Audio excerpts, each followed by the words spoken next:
Hey folks, Mr. Modern Survival here. Going to talk about everyday carry, or EDC, as it's more often than not referred to, especially here on YouTube.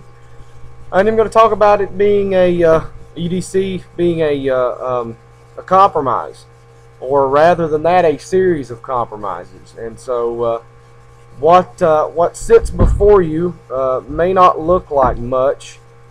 But it is the culmination of years of EDC frustration, years of concealed carry frustration, finally coming to terms with what method of carry works best for me, with what weapon of carry works best for me, and finally, not entirely settled, but better than it was, the holster that works best for me. So let's start with the method.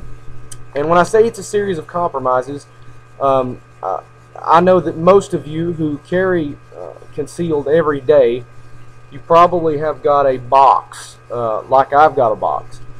In that box, you'll have shoulder holsters, ankle holsters, inside the waistband holsters, belt holsters, clip-on holsters, just about any kind of holster you can imagine, including some rather exotic type holsters, to try to to make carrying a hunk of hardware every day of your life a little bit more comfortable and a little bit easier.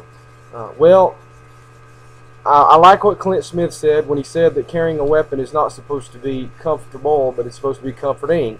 And I understand that, but I see guys on YouTube all the time making these videos that say this is the absolute best way to carry. This is the absolute best holster to carry, and this is the absolute best weapon to carry. Well, that's stupid, because guess what? That doesn't work for everybody. You're different than me, I'm different than you, we're all different from one another, and what works best for me is not going to work best for you. But through the years of carrying on my ankle, carrying on in a shoulder rig, carrying in a pocket holster, which didn't last very long, by the way, finally I've come to terms with the fact that inside the waistband works best for me.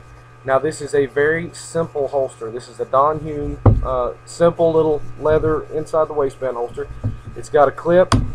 The reason I like the fact that it's got a clip is because, as you can see, you can pull that out.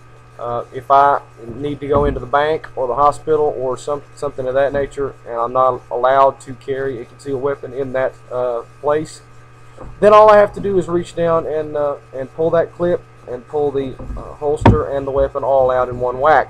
Because if you're not an idiot, then you know that you do not need to have a loaded firearm laying around with an exposed trigger.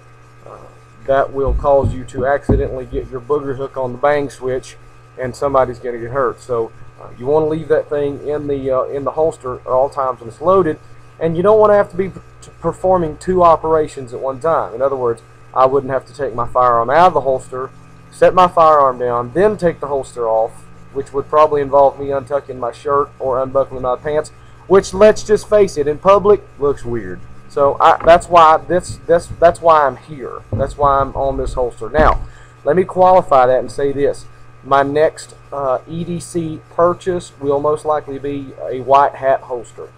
Check out their YouTube channel and their website. It's very nice, whitehatholsters.com. Check them out and check out their YouTube channel.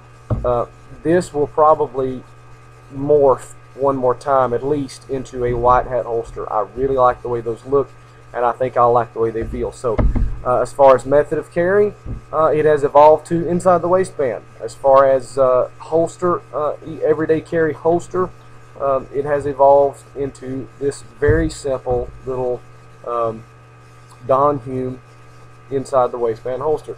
Alright, last but most certainly not least, let's safety check this thing. There is the one that was in the chamber. There is the magazine that was in the weapon. There is the spare magazine. And you got to be careful saying stuff like that, because you'll hurt your magazine's feelings. And I don't want to hurt my magazine's feelings. To say that this one is primary and this one is spare, you know, that's not fair. This little guy here is as important as this little guy is. I'm just having some fun. Sorry. That was funny. But anyway, the reason I've got both of these magazines out is because, and obviously, let me tell you what this is. I almost forgot. This is a Glock 27 Gen 3. I almost said Gen 4. I want the Gen 4. I don't have the Gen 4. This is a Glock 27 Gen 3. Very nice little piece. This, my friend, is the solution to the pocket pistol problem. This is the solution. This is the culmination right here of years of concealed carry frustration. Now, it's very easy to get frustrated. I wanted to make this video because I want people to understand, especially if you're starting out, if you're just now getting ready to carry concealed, maybe you're young and you've not got your permit yet, you're going to get your permit in the near future. I want you to understand that you're getting ready to embark on a journey that's probably going to be frustrating at times. I don't want you to be one of those people that sees a video on YouTube and says, "Ooh, this is the perfect weapon. I'm going to go buy a SIG P220, and I'm going to buy a so-and-so holster, blah blah blah blah brand holster, and it's going to be perfect. It's going to be comfortable. It's going to work for me because it's worked for these other guys that made the video. It's got to work for me because it worked for them." It's not going to be that way. You may buy that perfect, quote unquote, perfect setup, get it home, and you hate it. You know what? Don't get frustrated. Don't quit carrying, and most certainly don't do anything drastic like just stop, not carry concealed at all. But it's going to be a compromise. This is where I've gotten to. This is the solution to the big pistol, small pistol problem, because this little guy right here packs 10 rounds of 40 S&W in a very small frame. It's very lightweight. It works absolutely perfect for me. Plus, the flush mount magazine, as you can see, is the one that I like to carry it with. This little puppy right here causes it to stay very flat. I have, hey buddy, sorry, my little boy just walked up beside me. You probably hear him talking. Critics are going to have a field day with the fact that my son's here in front of a weapon, but that's alright. Here's the other magazine with the Pierce extension on it, and it makes it a little more grippable. In fact, it makes it to where I can get my whole hand on that. So this is the culmination of years of compromise, and finally come down to the fact that yeah, I found a weapon, a method, and a holster that allows me to carry as comfortable as I possibly can and still have a tremendous amount of firepower here in this amazing little Glock 27 chambered in 40 Smith & Wesson round. Get you a good look at that round right there. That's right. Okay, so I guess this would be a companion video to my concealed carry equals social responsibility video. I'm going to title this one Concealed Carry Equals Compromise. You're going to have to let go of some ideology and most definitely some of that he said, she said garbage that you see here on YouTube so many times. If anybody tells you they've got the perfect setup for you, forget what they say and find out what works best for you. Stay safe, keep prepping. God bless.